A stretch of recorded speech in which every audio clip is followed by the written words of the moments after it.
Ya otras palabras. Ya. No. Va a cambiar la clave. Pero no, o sea, en el lado que está enfrente de las compus no llegan. O sea, ahí está, porque creo que el modem que tienen ahí es diferente. O sea, porque el que había comprado al inicio aguanta. Sí. No alcanza para. Es el número de... El número de usuarios. No, y pues si para si no pagan, ya no van a alcanzar. Pero la guardia sí les. A la guardia. Sí. Ahorita para hacer notas, para estar pequeños. Sí. Opera, compramos un grupo. Creo que ya lo habían comprado. En el. Lo que quiere es que que nos alcance. No lo que decía. Entonces, que he comprado, que alcanza y ya la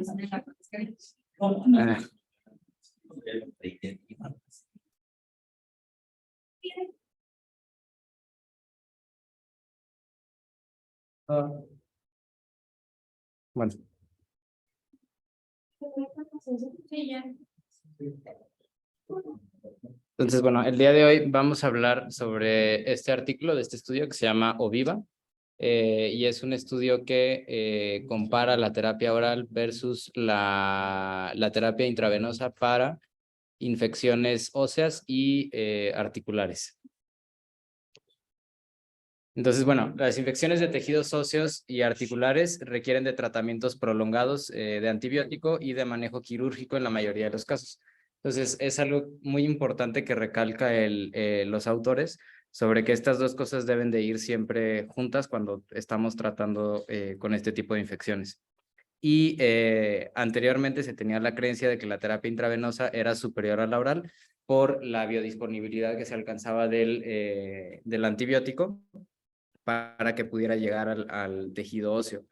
Y realmente no había como tal una evidencia, era solamente digamos, como una suposición de plausibilidad biológica, debido a que pues no había ningún estudio como tal que había evaluado qué era mejor, si una terapia oral o una terapia intravenosa. Entonces, ellos argumentan que la terapia IV se asocia a aumentos en los riesgos porque estamos invadiendo al paciente y también al aumento de costos porque el paciente tiene un mayor tiempo de hospitalización y además, pues todas estas complicaciones a fin de cuentas cuestan dinero. Cuando se diseña este ensayo clínico, previamente existía un metaanálisis en el cual solamente estaban incluidos 180 pacientes que no demostró una ventaja de la terapia intravenosa sobre la oral a un año de seguimiento. Entonces, por estos varios motivos es que surge este ensayo clínico. Y es importante que cuando nosotros hablamos de un metaanálisis, pues se supone que se analiza toda la evidencia disponible y pues, o sea, resalta mucho que solo fueran 180 pacientes incluidos en este análisis. Entonces, la principal razón por la cual nace este estudio es por este enunciado que ellos ponen en el artículo que dice que la osteomielitis raramente es controlada sin la combinación de un tratamiento quirúrgico y un curso prolongado de antibioticoterapia parenteral. Y es un enunciado de 1970 y pues cuando este estudio se diseñó, pues ya había pasado algo de tiempo de ese enunciado. Entonces, de ahí surge la interrogante para realizar este estudio. Entonces, las características del estudio en cuanto a la metodología es un ensayo clínico controlado aleatorizado, es multicéntrico, en el tipo de ciego es un estudio abierto y se hizo la aleatorización para grupos paralelos con la alocación de 1 a 1. Es un estudio experimental con el propósito de demostrar no inferioridad, que es algo muy importante que tenemos que recalcar. Y el diseño del estudio es un estudio abierto, pero dentro de la metodología del estudio hay un panel de 3 expertos que están cegados a la aleatorización y que son los que otorgan los eventos que analizan a los pacientes, el expediente de los pacientes. Ellos no saben si tienen la terapia oral o la intravenosa y son los que determinan el fallo al tratamiento y todos los objetivos que vamos a ver a continuación. Y este estudio se llevó a cabo en el Reino Unido. Entonces, los pacientes que se incluyeron dentro del estudio, o los criterios de inclusión, eran pacientes mayores de 18 años que tuvieran infección de tejidos óseos o de una articulación que podía ser definida de la siguiente manera. Que tuvieran una osteomielitis nativa extraaxial, que no fuera del esqueleto axial, artritis séptica nativa requiriendo tratamiento quirúrgico de excisión articular, un pie diabético con osteomielitis, infección asociada a cualquier tipo de prótesis, preferentemente de prótesis metálicas, y pacientes que tuvieran discitis u osteomielitis espinal u absceso epidural. Que contaran con tratamiento antibiótico IV por más de 48 horas, pero menos de 7 días, y que esto fuera posterior al tratamiento quirúrgico. Entonces, este punto ellos recalcan que es muy importante porque para incluir a los pacientes y que no hubiera como sesgos a la hora de decir, ya que solo estamos evaluando la terapia antibiótica oral versus la IV, que no hubiera como esta diferencia entre que los pacientes entraran a la aleatorización con un tratamiento incompleto de primer manejo, como era el requerir o no requerir cirugía. Que se tuviera un diagnóstico infeccioso bacteriano y se excluían a los pacientes que tuvieran infecciones por micobacterias de cualquier tipo, que estuvieran estables clínicamente y que ya no tuvieran la necesidad de futuras intervenciones en cuanto a lo quirúrgico o en cuanto a otras infecciones asociadas que no fueran solo la osteomielitis, ¿no? Y que requirieran o que tuvieran la indicación de una antibiótico-terapia IV. Los criterios de exclusión es que los pacientes tuvieran bacteremia por Staph aureus, porque eso iba a dar una mayor tasa de fallo al tratamiento, que tuvieran la sospecha de endocarditis bacteriana, la sospecha de una infección mediastinal o sospecha de infección del sistema nervioso central. Entonces, estas 4 entidades fueron las que excluían a los pacientes. Y bueno, aquí falta que, bueno, lo vi un poquito, pero que el paciente tuviera una indicación formal para recibir antibiótico-terapia IV por alguna otra razón y que no se pudiera aleatorizar o que no pudiera tener la posibilidad de caer en el grupo de terapia oral.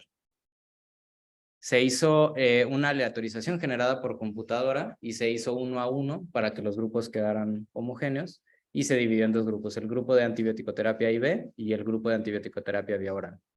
La aleatorización se hizo por bloques permutados de tamaño variable, de tal forma que el tamaño variable era para cada uno de los centros, pero los bloques quedaban balanceados dentro de cada uno de los centros. Se aleatorizaron lo antes posible los pacientes, pero no con más de 7 días de tratamiento, porque todos estos pacientes, o la gran mayoría, iniciaron con una antibiótico-terapia IV y después de los 7 días se aleatorizaban hacia los 2 grupos y se quedaban con la antibiótico-terapia IV o se quedaban con la vía oral.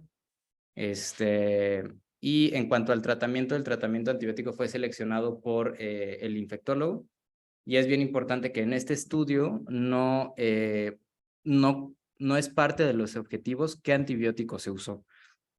Sin embargo, ellos después hicieron un análisis para ver si habían influenciado la elección del infectólogo.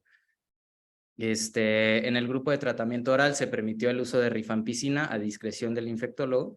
Esto también es un punto muy importante porque este tipo de infecciones tienden a, o sea, un factor muy importante es la producción de biofilm.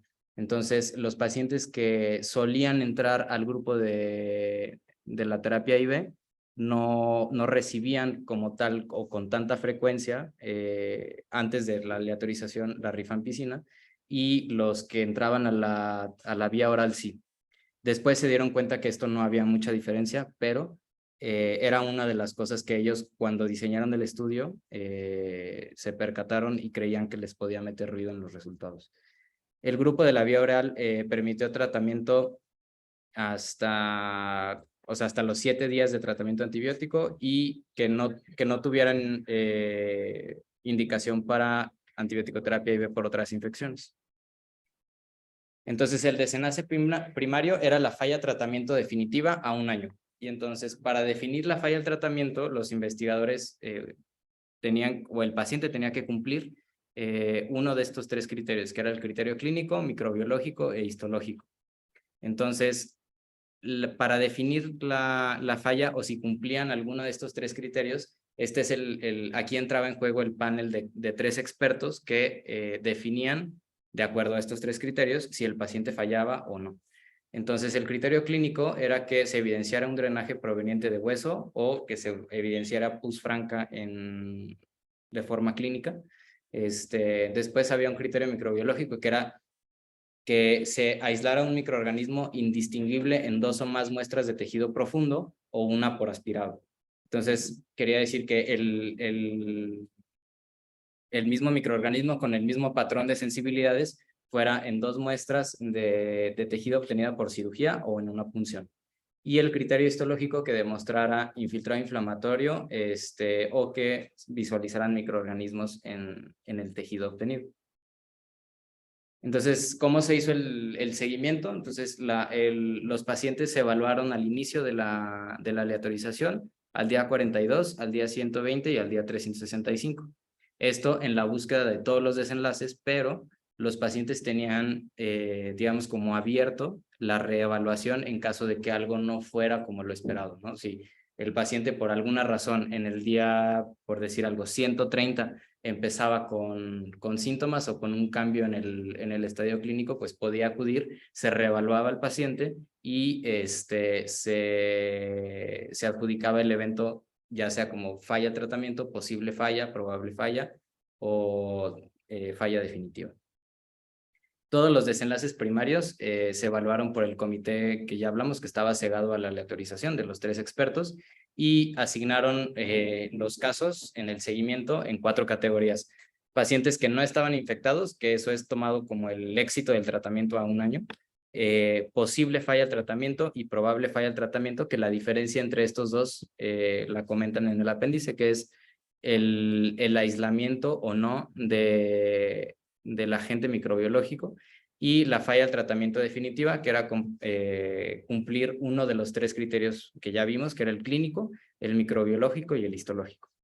Y después ellos plantearon también desenlaces secundarios, que fuera la tasa de falla tratamiento probable o posible, descontinuación de la estrategia terapéutica. Esto era un punto muy importante porque, sobre todo, si estamos pensando que probablemente la terapia oral puede ser subóptima, tenemos que saber cuántos de estos pacientes, en cuántos de estos pacientes se descontinuó la terapia por miedo o por indicación de que no fuera efectiva la terapia. También complicaciones asociadas a la colocación de un catéter venoso, la incidencia de infección y diarrea provocada por clostridioides y la adherencia al tratamiento.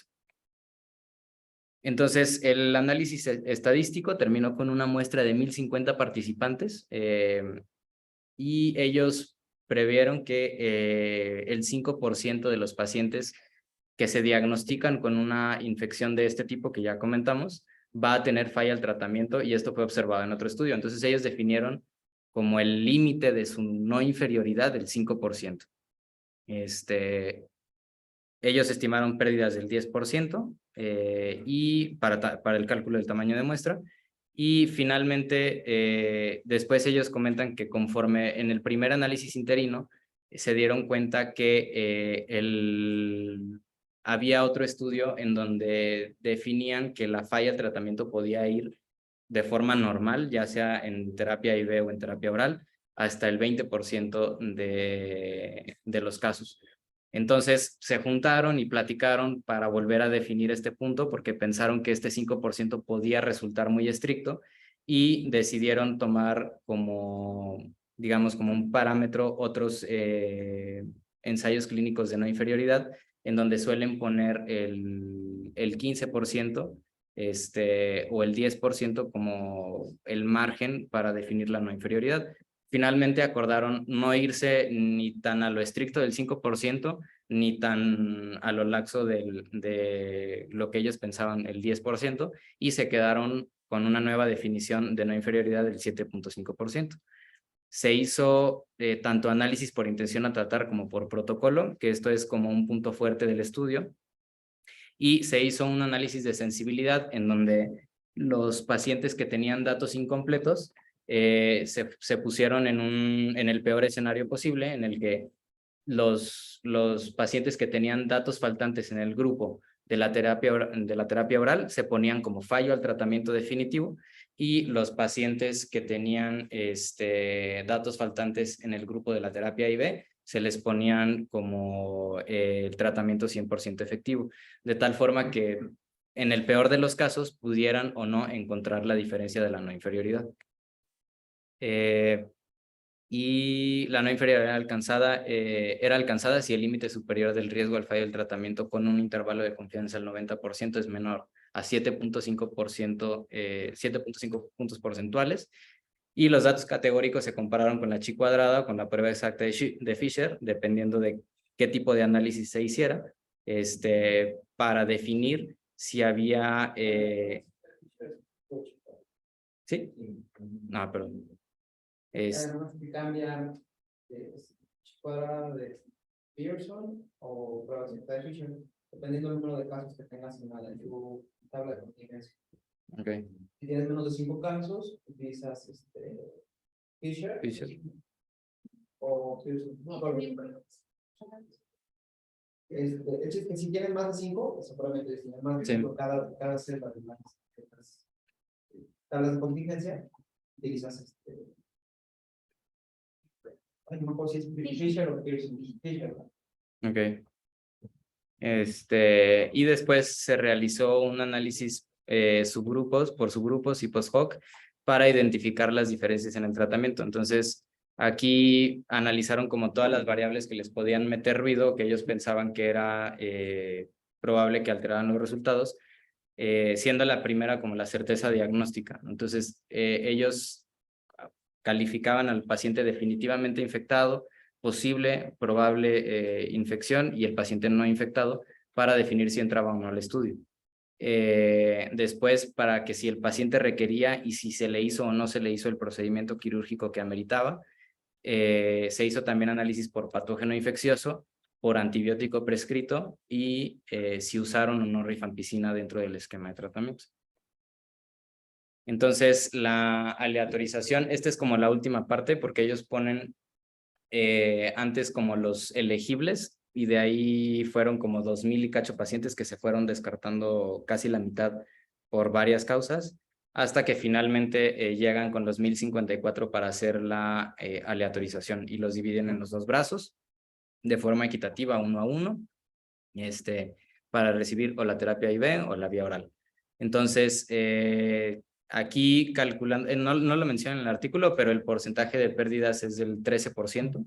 Entonces, es un estudio que, pues digamos, no supera ese límite del 20%. Y aquí está también cómo se analizaron por protocolo y también por intención a tratar. Entonces, esta es la tabla 1 de la descripción de la población. La verdad es que son grupos como muy similares. Sin embargo, hay como hay algunos puntos en donde sí hay diferencia, pero realmente no es muy grande. Y sobre todo va como en la parte de los tratamientos.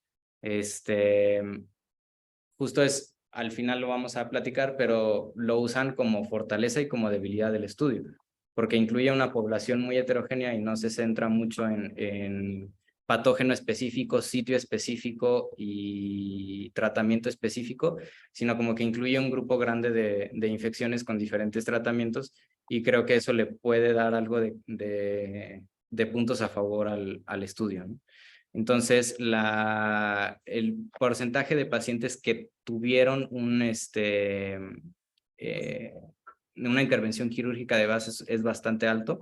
Entonces, eso también hace pensar que, o sea, los pacientes eran muy bien tratados o muy bien definido su curso desde el inicio.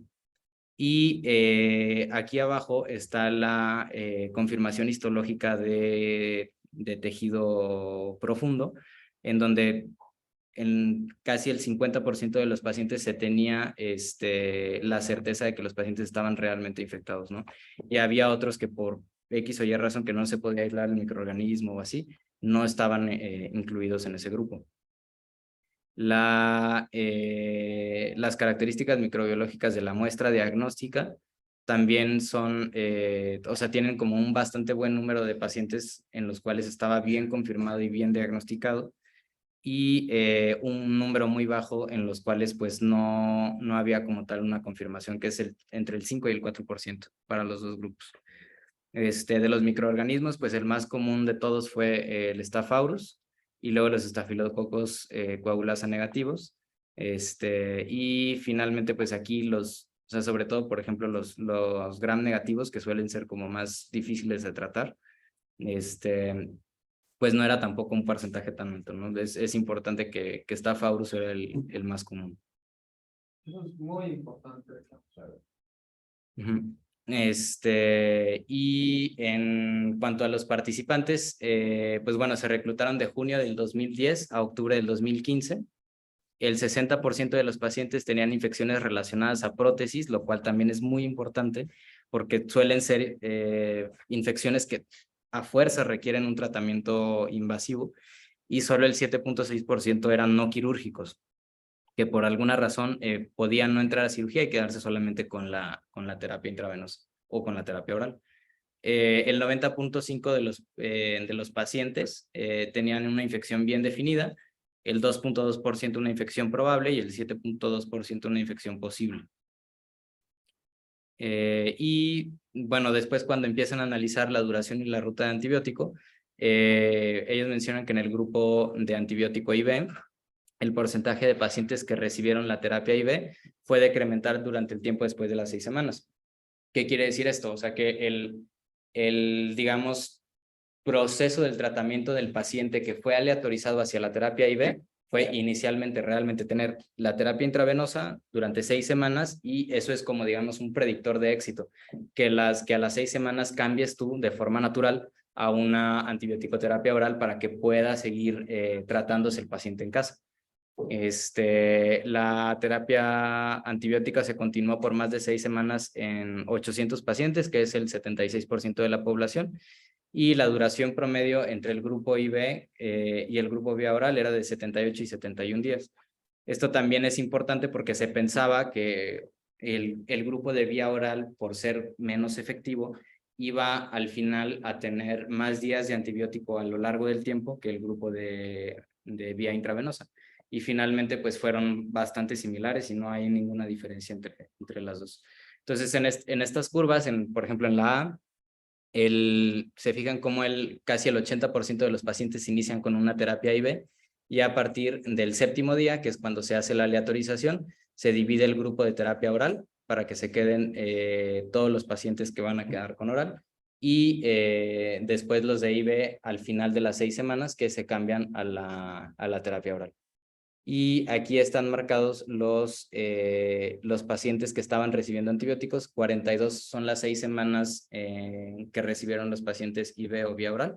Y después de eso, hay como el 75% de los pacientes tuvieron que continuar con antibiótico-terapia hasta 400 días después, ¿no? Que fue o sea, el seguimiento se hizo a 1 año, pero se tiene registro hasta los 400 días de tratamiento.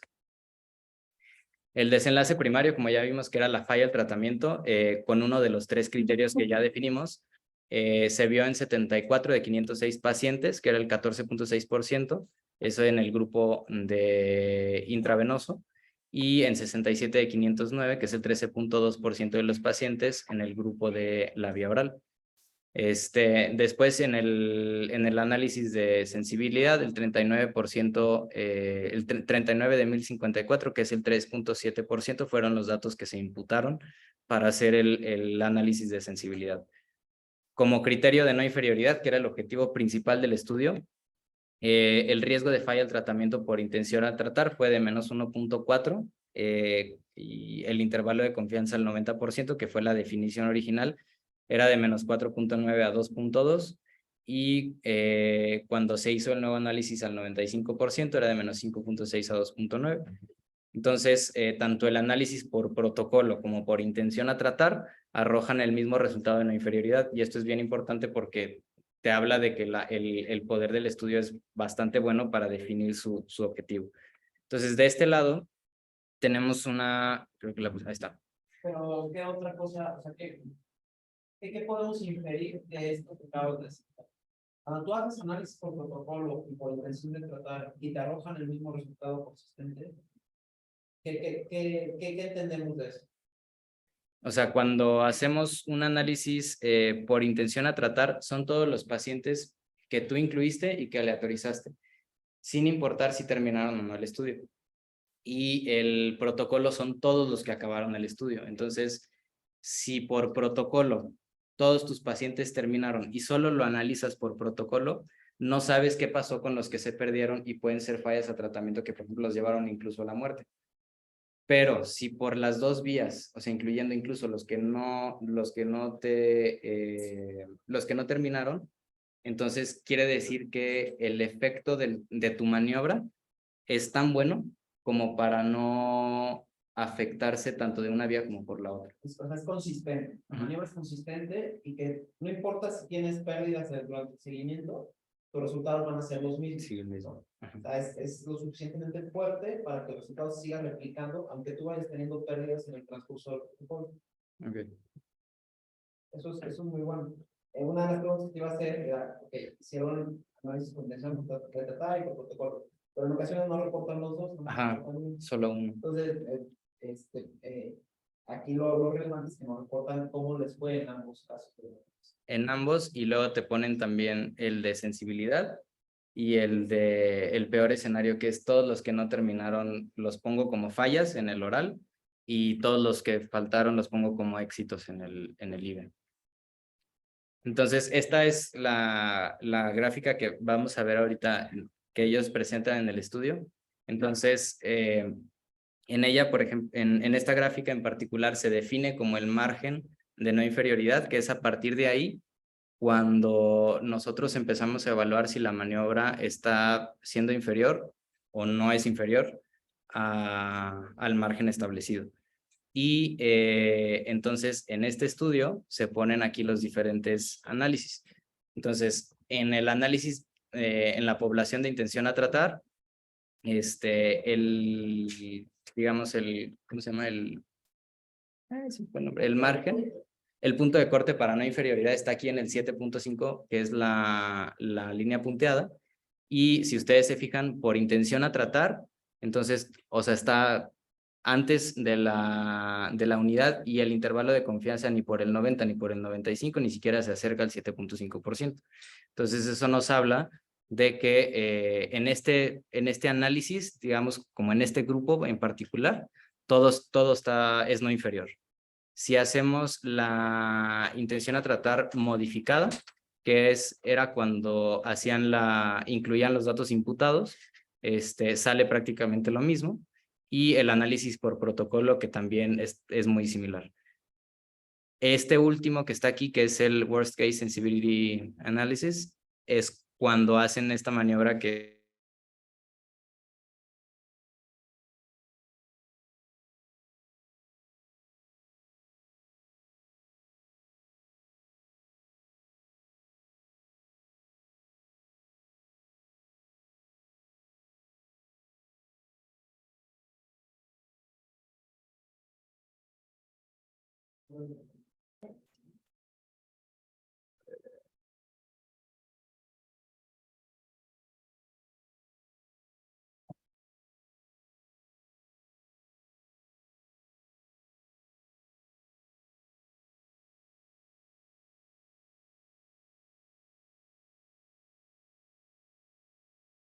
ahí se ve, ¿no?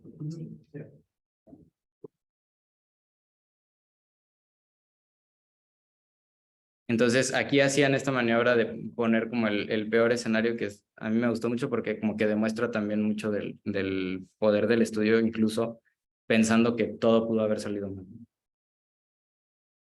Y bueno, para los desenlaces secundarios, ahí fue donde incluyeron la falla del tratamiento posible o probable, que se encontró en 6 pacientes de 506, que es el 1.2% en el grupo IB, y 10 de 509, que es el 2% en la vía oral. Entonces, en estos, pues también los incluyeron como para definir la no inferioridad, y estos dan un riesgo de menos 0.7% cuando el análisis se hacía con intervalo de confianza al 90%, con estos intervalos, y al 95% con estos otros. Entonces, no están ni siquiera cerca del 7.5%. Después hacen como una revisión de los casos que vio el panel de expertos, y el consenso unánime de falla de tratamiento se alcanzó en 136 pacientes de los 141 que se definieron como falla de tratamiento finalmente, que es el 96%. Entonces, esto quiere decir que también los criterios que ellos utilizaron son bastante claros, y que, bueno, es también importante decir que el panel de expertos solamente discutían entre ellos los casos si el consenso no era unánime. Entonces, cada quien revisaba por separado cada uno de los casos para emitir el diagnóstico de falla del tratamiento. Y el consenso unánime de probable o posible falla del tratamiento eran 13 y 16 pacientes, que es el 81%. Y también era muy importante para ellos analizar qué tantas discontinuaciones de tratamiento tenían en los dos grupos, porque se teorizaba que si el paciente se iba al grupo de vía oral y se aleatorizaba hacia allá, y si no se veía una mejora al tratamiento, el paciente se podía salir del protocolo y cambiarse a una terapia intravenosa. Y de la misma forma para el otro lado, si había que agregar un agente oral en el grupo IB, el paciente salía del protocolo, pero se seguía registrando. Entonces, la descontinuación de tratamiento ocurrió en el grupo IB en 99 de 523, que es el 18.9%, y en el de la vía oral de 67 de 523, que es el 12.8%. Y esta es una de las gráficas que están en el ¿cómo se llama? En el apéndice, en donde ponen todos estos de discontinuación del tratamiento, ¿no? Entonces, ellos lo ponen ahí en el título como de Kaplan-Meier, y es donde se van censurando los pacientes conforme se van descontinuando los tratamientos. Y como pueden ver, pues no hay diferencia entre los dos. Esto da como una P de 0.5, una cosa así. Y bueno, después para cada uno de los desenlaces secundarios, las complicaciones asociadas a la colocación de un catéter se encontraron en 49 de 523 en el grupo IB, que es el 9.4%, y en 5 pacientes de la vía oral, pero tenemos que recordar que estos pacientes de vía oral tuvieron al inicio, por lo menos por 7 días, una terapia IB. Entonces, esas 5 complicaciones ocurrieron en esos 7 días. Las diarreas por clostridioides tampoco son significativas, realmente están igual, no tiene significancia estadística. Los eventos adversos serios que fueron definidos por el infectólogo que indicó la terapia, y ahí puede haber un poco de sesgo porque claramente el infectólogo no estaba cegado a si pertenecían al grupo IB o al de vía oral, fueron adjudicadas solo por esa persona. Y también entre ellas dos no hay una diferencia significativa. En donde ellos sí reportan que hay una diferencia significativa es en la estancia hospitalaria. El grupo IB tuvo 14 días de mediana y un rango intercuartil de entre 11 y 21 días, y el de vía oral de 11 días con un rango intercuartil de 8 a 20. ¿Por qué reportan la estancia hospitalaria media? ¿Por qué utilizamos media? Por la forma de distribución de los datos, que es cuando es no paramétrica, ¿no? Y aquí están, o sea, los días, igual en una gráfica de Kaplan-Meier, cómo se van separando las curvas en los pacientes que están aleatorizados a la IB o a la vía oral. Después, otro punto importante era el grupo de antibióticos que se utilizó. Entonces, en el grupo IB, los más utilizados fueron los glicopéptidos en 41.4%, y después las cefalosporinas en un 37.6%, y en la vía oral los más utilizados fueron las quinolonas, sin contar la rifampicina dentro de este análisis en particular. y Hace mucho énfasis en el uso de la rifampicina. No le llama la atención.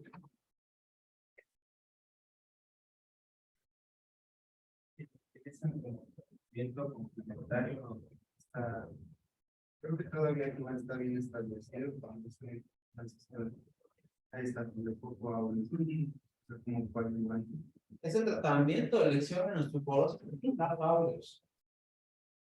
A ver, sí, les va muy bien. Entonces, por eso sí hay una clara desventaja de los que, o una clara ventaja para los que reciben rifampicina oral. Si tenían un cultivo positivo para Staph aureus, le da rifampicina, te va a ir bien. sí, y si vemos, o sea, la mayoría de los pacientes tenían infecciones asociadas a prótesis. Entonces, pues eso te habla de que la rifampicina pues, se usa también como para atacar infecciones que te pueden generar biofilm. Entonces, pues el antibiótico no le va a llegar a la prótesis de rodilla, pero la rifampicina sí puede tener un efecto real sobre el biofilm que se forme ahí. Bueno, se analizó justo por esta razón el uso por separado de rifampicina, que se utilizó en 142 de 917 pacientes, que es de todos los que se tienen datos, que es el 15.5% de los pacientes, y no fue significativo entre los dos grupos. Sin embargo, también cabe aclarar que los pacientes después de las 6 semanas de aleatorización, por así decirlo, y que después cambiaban la mayoría de los DIB a vía oral, se podía agregar o quitar la rifampicina en cualquier momento. Entonces, es como un arma de dos filos, porque te puede hacer los grupos más homogéneos, porque pues tanto uno como el otro recibe la rifampicina, recibe la maniobra en este análisis en particular, pero también puede ser que no quede bien distribuido. Entonces, para esto, hicieron subanálisis en donde incluyen los pacientes que nunca usaron rifampicina, que fueron 310 en el grupo IB y 233 en el vía oral. Entonces, o sea, hay más pacientes que no la usaron en el grupo IB, que la usaron menos de 2 semanas y están ahí divididos de 2 a 6 semanas y de más de 6 semanas. Entonces, se piensa que esto, pues, realmente o sea, el grupo realmente relevante es el que no la usó. Los otros están como más o menos parejones. Y acá están incluidos, o sea, no reportan qué tipo de... Pero al hacer esta maniobra, al permitir el uso de rifampicina en ambos grupos, eliminas el sesgo que te puede producir solo el efecto puro de la rifampicina, Ajá. que lo recibieron ambos grupos. Entonces, lo que estás evaluando realmente es la diferencia entre todos los demás antibióticos orales. Okay. Diluyes el... No está pesando la rifampicina. Okay.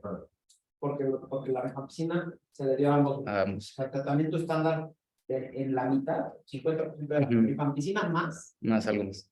otros chochos orales, Ajá. rifampicina más Voy a ver. otros chochos.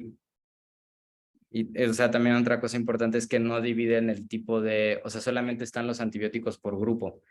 Entonces realmente no sabemos y no está tampoco en el apéndice qué tipo de carbapenémicos se usan, y sabemos que cada uno tiene un diferente volumen de distribución y que se concentran en diferentes lugares y así.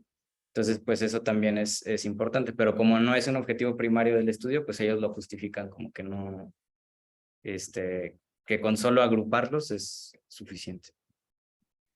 Y acá están puestos los efectos, los eventos adversos serios, en los dos grupos, en donde se pusieron los pacientes que tuvieron al menos un evento adverso serio, en el 27 y en el 26.2, que es muy similar.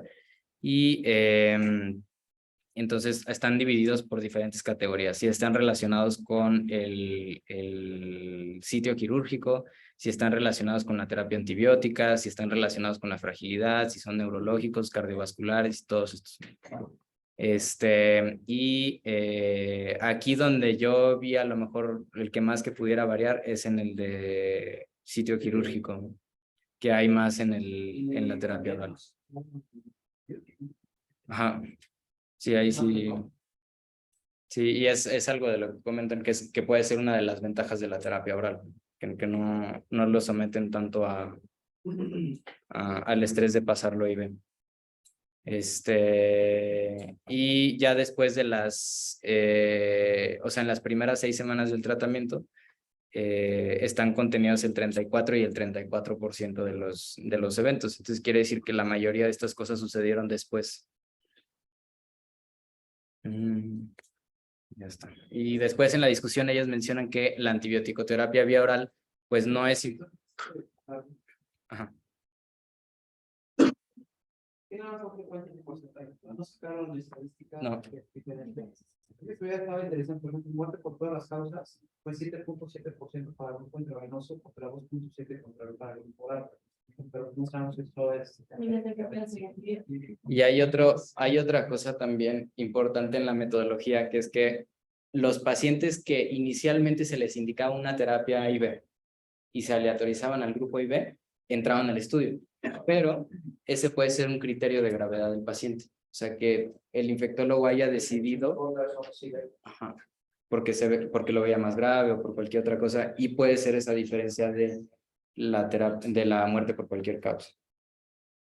Pero es difícil quitarle ese porque finalmente es quitarle el volteo en necesidad de la Exacto. es algo que no se puede dar distinto. Sí. O sea, justo, o sea, como que se meten en muchos dilemas éticos a la hora de, por ejemplo, no pueden hacer con placebo porque no los pueden asumir al riesgo de ponerles un catéter IV y administrarles medicamentos. Ajá. Entonces, pues no, o sea, por eso justo el estudio es abierto. Entonces ellos concluyen que la antibioticoterapia vía oral no fue inferior a la terapia IV cuando fue indicada en las primeras 6 semanas en seguimiento a 1 año, y la antibioticoterapia vía oral se asoció a menos estancia hospitalaria y menos complicaciones relacionadas al tratamiento, tanto por la administración del fármaco como por el acceso vascular. Y el diseño del estudio permitió respetar tratamientos indicados sin comprometer la vida del paciente, pero eso abre la puerta al sesgo de que esos pacientes en el IV pudieron haber estado un poco más tronados. Y como las limitantes del estudio, pues es un ensayo abierto por conflicto ético para dar el placebo y fue compensado por el comité que estaba cegado. Se pensaba que el grupo vía oral tendría cursos más largos de antibiótico que el IV, pero pues se descartó cuando se analizó el tiempo total que recibieron unos y otros de antibiótico.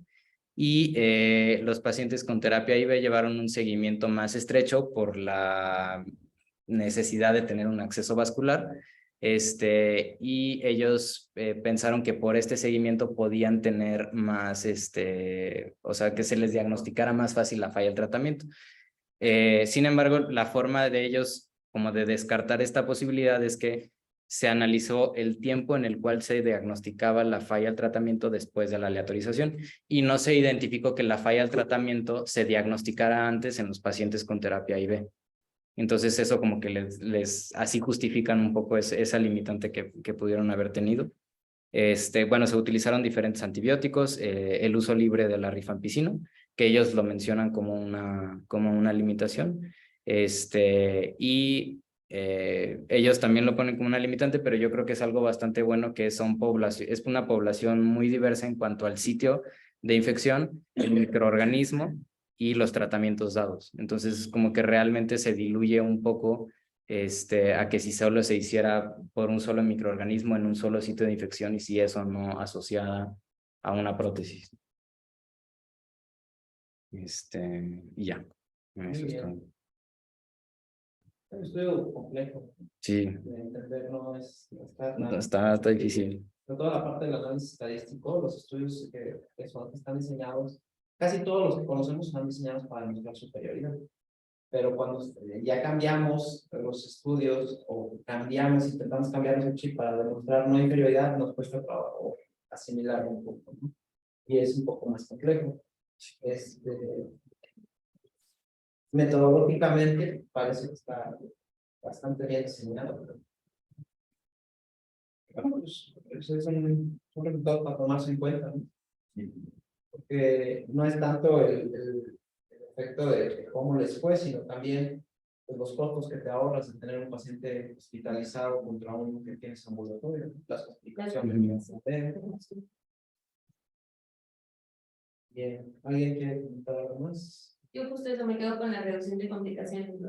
Porque un esquema 60 días para un paciente que va a estar en su casa tomándolo Viagra en comparación con un paciente que va a requerir 3 centrales para esos 60 días, disminuye muchísimo el riesgo de que pueda tener alguna otra causa por la cual sí. Y estamos como muy, pues, tenemos como muy esta idea de y ve hasta que termine el tratamiento. Pero bueno, no, dárselo Viagra no es inferior. Puede haber sido uno de las desventajas, ¿no? De poder llevar el estudio hospitalario, o sea, que no se evaluó si el paciente tenía una infección o si era alguna otra situación relacionada con el estrés hospitalario. Pero justo también, y es difícil, o sea, no es algo que se pueda tratar sencillamente que digas, ah, pues no todos en el hospital y a uno lo de casa. Y creo que eso a lo mejor es una de las limitaciones de estos tipos de estudios, ¿no? Que a pesar de que el tratamiento intravenoso tiene que estar acordado en el hospital. Perdón, la decisión de que si se llevaba al hospital o en casa fue por parte del infectólogo o fue de acuerdo con la autorización. O sea, eso va de acuerdo al infectólogo, pero o sea, lo que sí menciona es que los pacientes se podían ir de alta si estaban estables y ellos administrarse el antibiótico IV. Entonces, eso también es importante. O sea, el que la terapia fuera IV no quería decir que el paciente tenía que estar 6 semanas hospitalizado. Entonces, incluso ponían que, o sea, si el paciente tenía los medios y todo, él lo podía hacer en su casa o podía hacer en una clínica como de infusiones, que llegaban, se lo ponían y se iban. Está padre porque por protocolo, finalmente sí se analizaron a todos esos pacientes que probablemente pudieran, o se eliminaron a aquellos pacientes que probablemente tuvieron un problema para esa administración extrahospitalaria que pudiera haber condicionado como la confusión, de si realmente lo lograron, ¿no? Y la otra cosa que también yo creo que es muy valioso, pues el análisis por tipo de infección o sitio, ¿no? Muy distinto del principio de la infección. Sí. Sí, totalmente. De las que hemos visto de úlceras por presión que hacen los gemelitis, la verdad es que les va muy mal, ¿no? Que es muy diferente al que tiene el pie del charcot, ¿no? Que nada más con su botita y su antibiótico. Ya. Por los contenidos. Sí, sí, sí. Bueno, ¿alguien más tiene? Ya despierten las antibióticos, ya terminamos. Estaba reflexionando. Estaba pensando en otro análisis. Sí, estoy diciendo.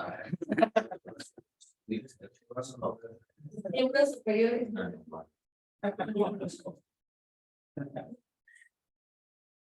Bien.